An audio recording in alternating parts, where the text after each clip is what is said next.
Ekirala ekitabudde abazadde kwe kubagaana okuyingira mu ssomero nga bakkiriza ku baana bokka. Abazadde abayizi ssaako abasomesa babadde ku ssomero lya Kabiji Takuwa Islamic Institute e Bukoma nsiimbi mu lusomo olwawedde bagumbye wabweru w'essomero oluvannyuma lw'okufuna amawulire nga ye bakyusizza abasomesa ssaako n'olukiiko olufuzi olw'essomero. Ate bayise wala nti kooti wode efuuse ensonga mu kaseera k'okusoma. Embeera eneereeseewo obunkenke okutuusa abasirikale okuva ku poliisi abakulembeddwamu OC Eri Kayiga bwe batuuse. Abamu ku bayizi balabiddwako nga bali ku byesuubo beesuuba nga n'abandi bali mu kwezannyira. Mu bibiina ebisinga bibadde bikalu ng'ebirala birimu omwana omu yekka ng'omugatte ku ssomero lina abayizi 9 be basomye.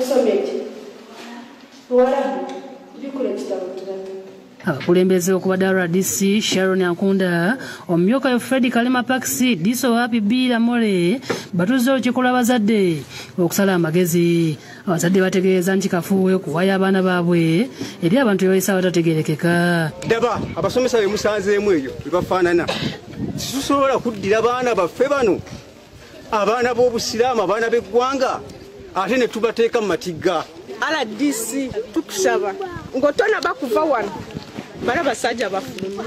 Yetwewuunya abantu ab'olubatu okwatagana ne poliisi y'eggwanga ne bajja bakola buli kintu kye baagala. Zino okusingira ddala abali mu bibiina eby'akamalirizo balaajanidde abaminisitule y'ebyenjigiriza okubaako engeri gye bayambibwamu. Mu ntalo zaabwe balwana, abakulu abayinza otukulembera bali mu ntalo zaabwe balwana, tewali kitambula.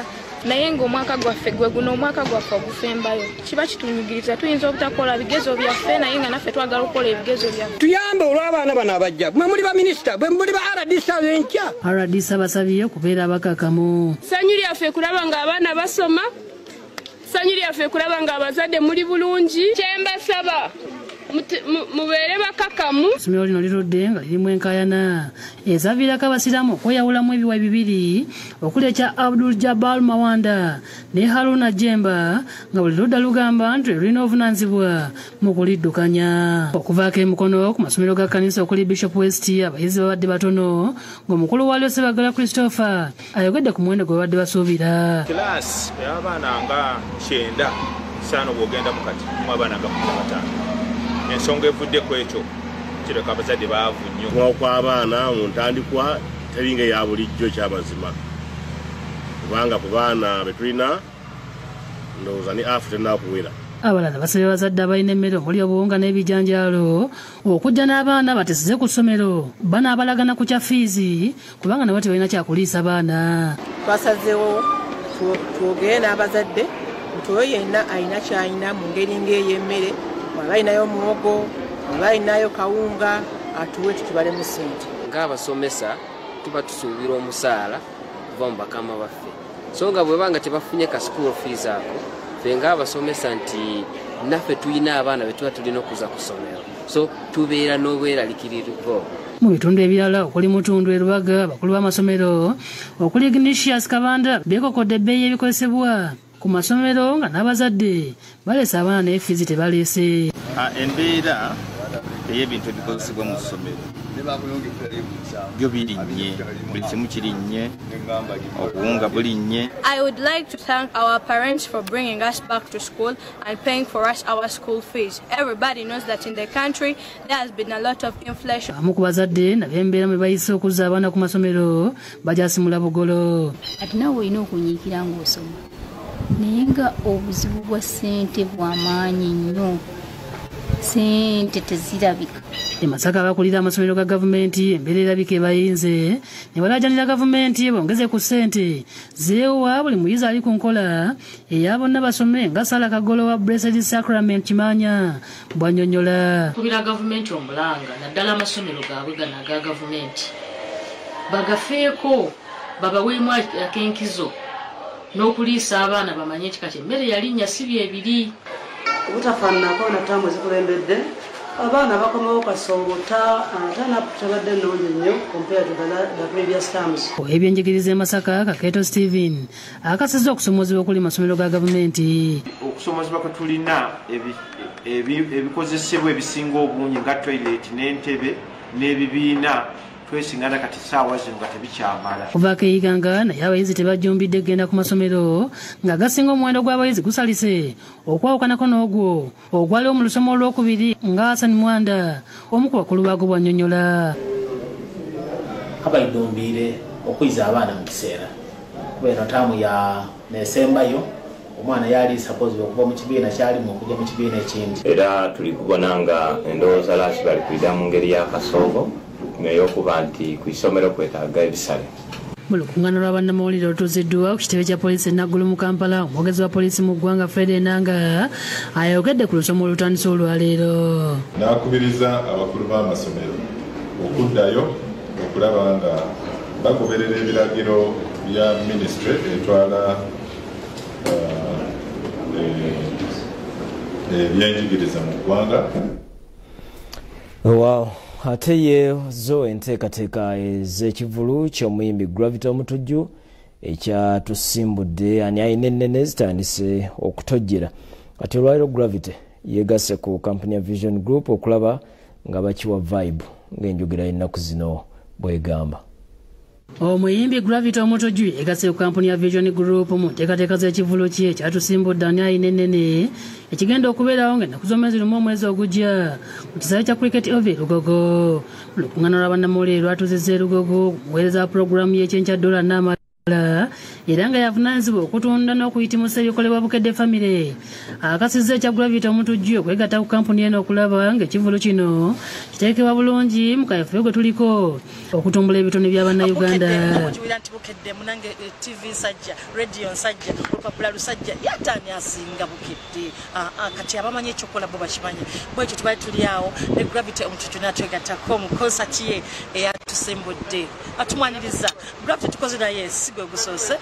Asabye abantu okwekuumira ku mikutu gya Vision Group egy'enjawulo okulaba nga beewangulira ku tiketi z'ekivvulu. Bimanyira ssente oluusi oyagala naye nga tekaliwo bulungi. Omuntu waffe oyo wa bulijjo kati gwe tolowoozaako oyagala wangula tiketi tova ku Bukedde 1 tova ku Bukedde 2 tosumu popular owange genda ku mukatabantu emikutu gyaffe egyo ku social media eyo tubaayo tujja kubanga tukanyuka side ne side kukakasa nti natobeerawo nga lumu October e Lugogo cricket oval. Adam Nassa obambala mu marketing agency abateesitesi b'ekivvulu kino akasizza nga buli kimu bwe kigenda okutambula obulungi. Olunaku olwanga October olunaku olugenda okubeera olw'amaanyi fenga abambala mu marketing tuli beetegefu nnyo. Ensonga etulese wa Gravity muyimbi w'amaanyi, Gravity abaddewo, Gravity alina hiiti, kyakola akimanyi, ayagalwa abantu. Davis Ndagire Musungu okuva mu kampuni ya MTN akunza abawagizi ba Gravity okwetaba mu kazannyo kw'okuwangula tiketi ne ssente eriyo yanaalya bannakendo nga yeetaba mu challenge ey'ekivvulu kino ku TikTok.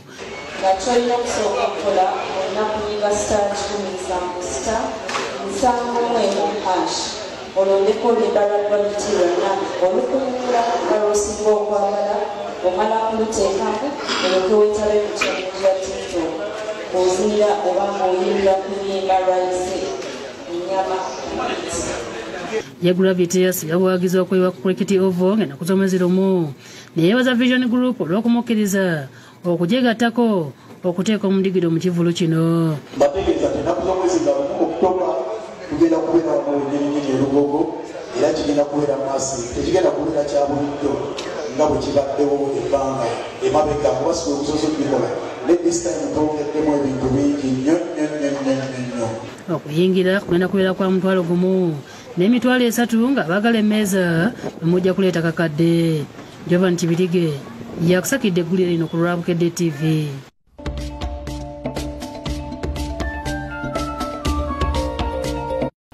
Kwebaza okubeera naffe mu gataliiko nfuufa mala. RDC Wakiso Justin Mbabazi ayingidde mu nsonga z'omukadde gwe baatwalako ettaka lino lisangibwa ku kyalo Kabojja Kasenge mu disitulikiti ey'e Wakiso ng'ontwamukulaga wano ku pulogulaamu yaffe eya fayiro ku mmeezi eweerezebwa Ssaalongo Richard Kayiira.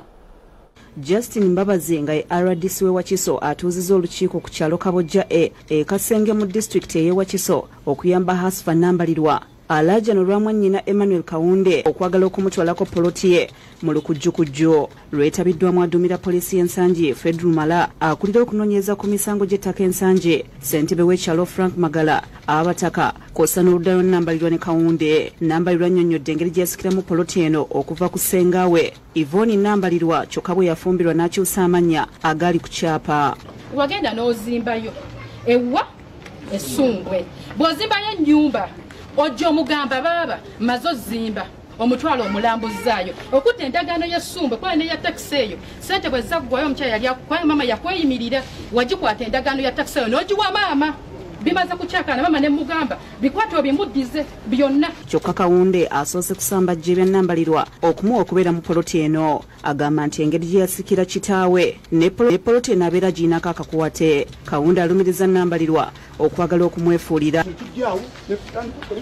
Baganda bange kumanyise kulenga ne bangamba kakati gwe fete twabaddewo ebyo wakoze biki abali nga mpita ikyema atuddamu tutuulemu era famire ebitabo oluganda omukonagana bwe muti sibe nkonagana n'oli bwe sina bwe mpita.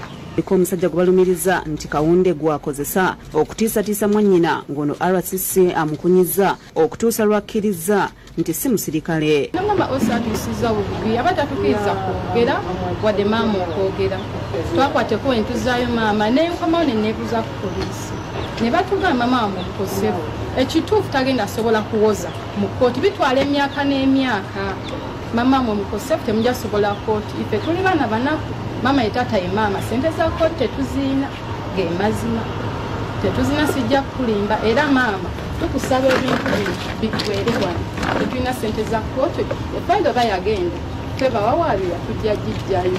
Omukyala afunye stroke eyo because of you.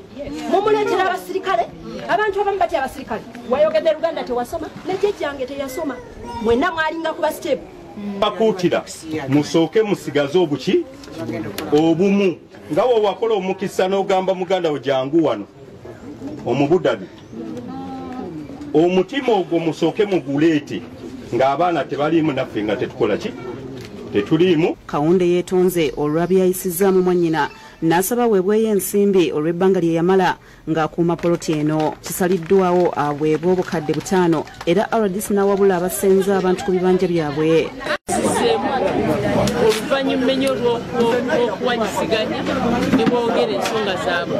Ate waliwo abooluganda abasula ku tebuuke olwamwannyinabwe abagoba ku bibanja basangiddwa n'ennyabwe Christine Namugga Emaya Nanziga ng'abantu abatamanyiddwa baabalumbye ne bakoona ennyumba ye n'okwasa amadinisa nga bano basooka kulumba lusukure ne baluleka ku ttaka. Alumiriza mwannyina Yosam Sebiranda okumubeera obukiika ng'omwana adatta nnyina. Ekifo kino baakinkwasa ab'ekika ne baŋŋamba situunda sigaba nga nnina kulimirawo era mbadde so mukama ffe president tukubira omulanga otuyambe mu nsonga zino kubanga ebintu bino twabitwala dda mu ofiisi ya presidential tax force.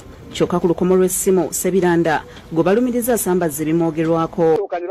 Kenyini yayita olukiiko mu 2017 era ne bamubuulira ekituufu okukola akulaga eriwandiika erimutuufu erimulaga nti ddala yeawo obuyinza abikulage. Abdu Mwonge ne Brian Membe be bakusakidde gwira lino ku lwa Bukedde TV. Watebo abatuuze begongola mu ggombolola erwa Mukyukyu Rukiga bakeeredde mu ntiisa oluvannyuma lw'okuttibwako omukuumi ku ssundiro ly'amafuta mu kitundu ekyo. Embwa ya poliisi ereeteddwa ekomye ku bbaala abatemu we baabulidde. Attiddwa Azak mwezi gy'emyaka 2 omukumi mu kampuni ya Okomboze nga badde akuuma essundiro lyatu petrol station Ronald Tulyaheebwa omukozi ku ssundiro ly'amafuta yabaddewo ekiro ategeeza nti byagenze okwebaka yawulidde abantu abagezaho okuggula edduuka n'akuba endulu ne badduka.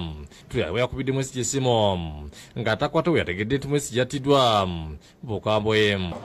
Tuzabiriza eshamushamu z'ekiro n'abyamira n'awulira abantu barakwata ogwigi bararufa bararuzunguza baragezamu ebishumuzo byabo biranga aza waba oli munda rayiti z'omunda ndaziyamuzene zaheeru ziraba ziraka kugira ngo naza mu nanka mu dirisa ndaba ndareba bari heru mu kulinguriza nari abantu babiri bari heru baracoguje umwe hekire baga nibwe nandatere nduru bariruka ndiguraho kace ndatera ndundeta nti asikari kuba ntahirira wajyamire nibwe babaliruka ndagaruka munda n'ubwoba ndatandika kutera amasimu ge ndashanga katari abakulembeze n'ebyokwerinda batusabadde ekikangabwa kino okumanya ekituufu Richard Mugabe muganda omugenzi amwogedde abadde akolaganika naye era ng'akola emirimu gino obwesimbo ari cooperative kandi mwenu buli omwe wena buli musirikare wena yari munywani we nicyo rarebera nabwe no kunabasa kugira nti niwe kanyije ndebe kiri ha ground almost abasirikare bona bagira ngo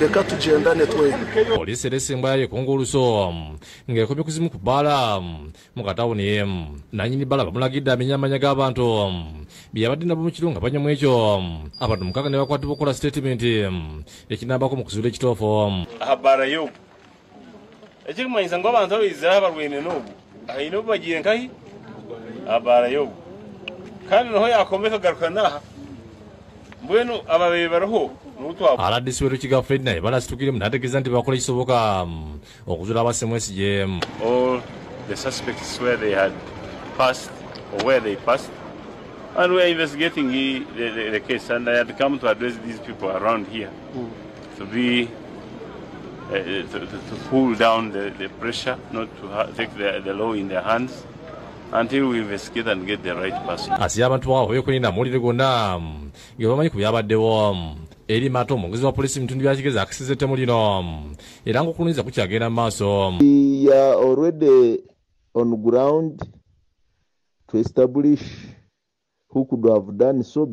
Bali kubeera naffe mu kataliko nfuufu amala mu ngeri y'okusitula ebyenjigiriza mu matendekero g'abasawo abafinka Uganda bawadde minisitule y'ebyenjigiriza n'emizannyo ebikozesebwa mu kusoma ibalirwamu akawumbi kalamba babikwasizza omuwandiisi w'enkalakalira mu minisitule y'ebyenjigiriza Keetiramalo.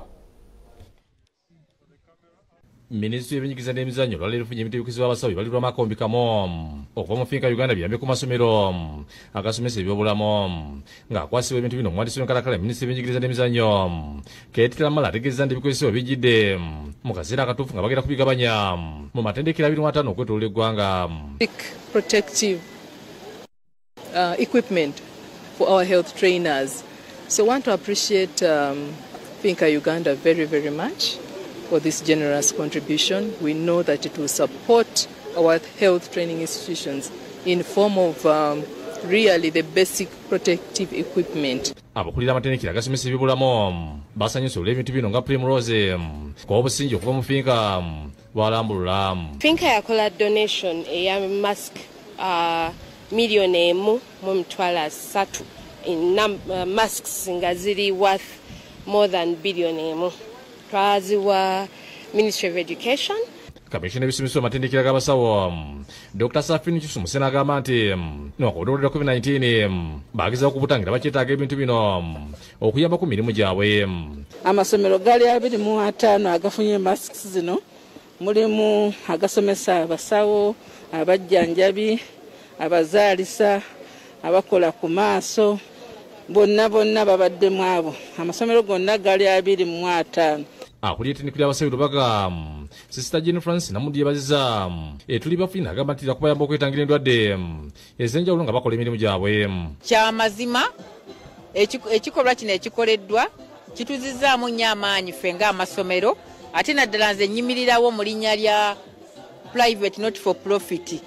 Tubadde amasomero 4 agakiikiriddwa ku sayidi eyo. Ebintu byonna byalinnye obulumi bungi kati n'okufuna obufunyi masks zino nakyo ffe tulabanga ekyewuunyo kuba embeera gye tulimu kati ey'ebyenfuna.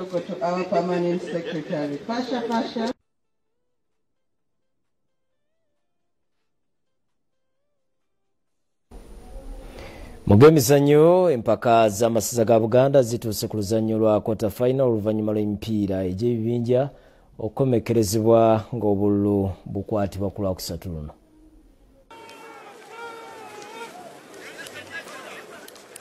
oluvannyuma lw'emipiira egy'ebibinja mu mpaka z'amasaza ga Buganda okukomekerezebwa olunaku lw'eggulo mu masaza ga Buganda ag'enjawulo. Kati amasaza 8 agamaze okwesogosanya olwa quarter final galinze bululu bwa luzannya luno okukwatibwa. Amasaza 8 ageesooza ozannya quarter final okuliko bachampiyoni omwaka oguwedde Ababuddu, Singo, Bulemeezi, Mawokota, Kyaggwe, Buweekula, Gomba ne Busiro ng'obululu bukwatibwa ku lwakusatu lwa wiiki eno ku Bulange Mmengo.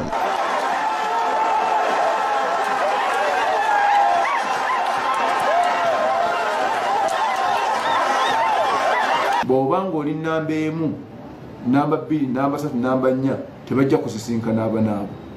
Bagenda kuba basisinkana ate na bano ababadde okuva ku nnamba 5 kutuuka ku nnamba 8 abasangiddwa mu kibbo kya quarter finals. Bebajja okuba nga basisinkana nabo nga tuli mu quarter finals.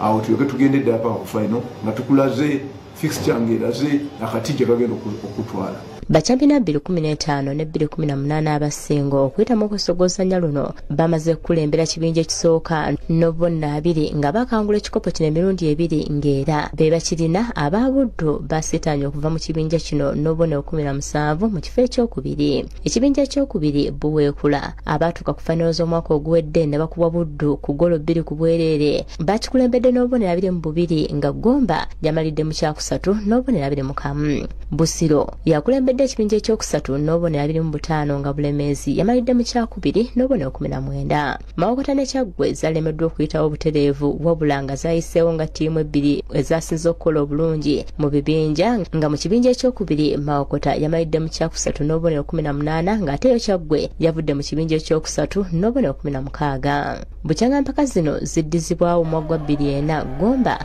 yekyasinze okuziwangula emirundi emingi nga giri 4 nga Mawokota bakirina emirundi 3. Kale bannagomba twongera okuwagana okuwagira ttiimu yaffe. N'empaka ez'amatendekero aga waggulu ez'omupiira ogw'ebigere eza University Football League nazo ziri mu luzannya olwa quarter final ng'obululu bukwatiddwa leero e Lugogo. Empaka z'omupiira gw'ebigere ez'amatendekero aga waggulu eza University Football League ziddamu ng'ennaku z'omwezi 14 omwezi guno n'oluzannya lwa quarter final. Obululu bwa quarter final bukwatiddwa leero katikati restaurant e Lugogo ng'omukolo gukulembeddwa mu pulezidenti w'ekibiina ekiddukanya emizannyo gya University mu ggwanga Penina Kabenge.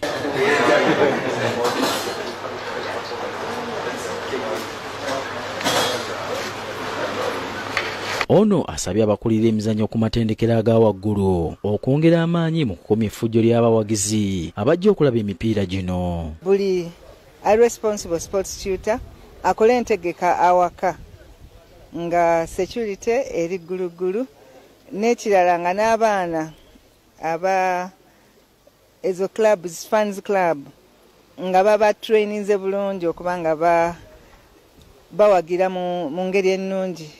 Nkumba yesooka okuzannya abalina ekikopo kino aba UCU, Kampala University ne St. Lawrence, Kyambogo University ne Mobs, ng'ate Bugema ezannya Uganda Matters University Nkozi.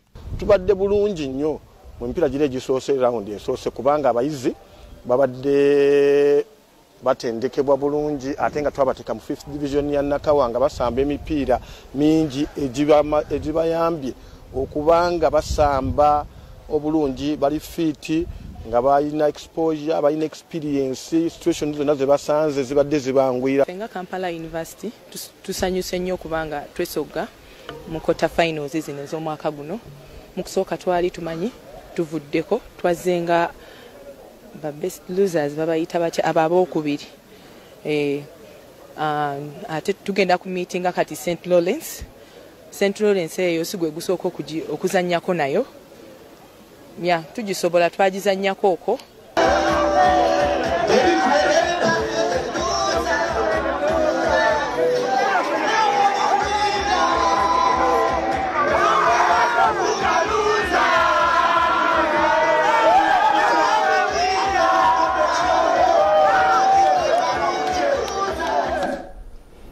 Iyo club ya Sports S ewangudde empaka z'eggwanga ez'abasajja ez'omuzannyo gwa volleyball eza National Volleyball Championship ate nga yo OBB ewangudde ez'abakazi.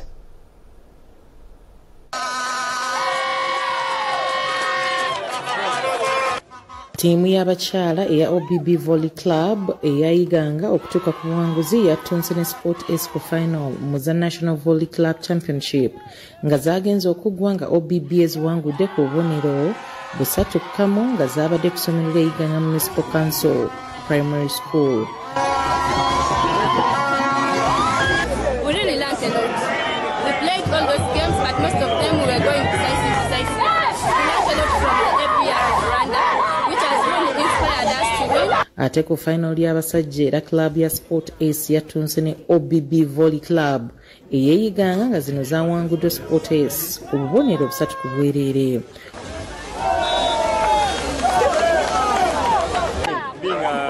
National Championship, one of the greatest tournament, one of the biggest tournament in the country. I think that we defended the trophy won last year. Oluvannyuma ttiimu zombi empanguzi ez'abakazi eya OBB ne Sports ey'abasajja zaaweereddwa ekikopo nga byabakwasiddwa pulezidenti w'ebyemizannyo gwa volley mu Uganda Sadiq Nasiru.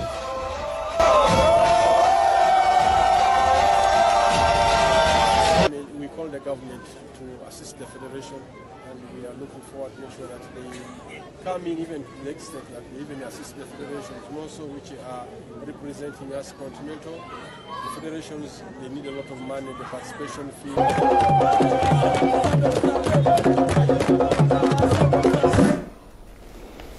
Amalala ojja kuba ogafuna mu Bukedde enkya, ojja kulaba n'engeri abanene gye bawaga mu lutalo lwa Champions League olutandise. Bwe gatyo gatambudde agolwaliro nkwebaza okulaba Bukedde TV. Nze kuteesa Julius ne Mebo mulungi kulaba kw'esoobo ne tovaawo akabinkano ke kaddako.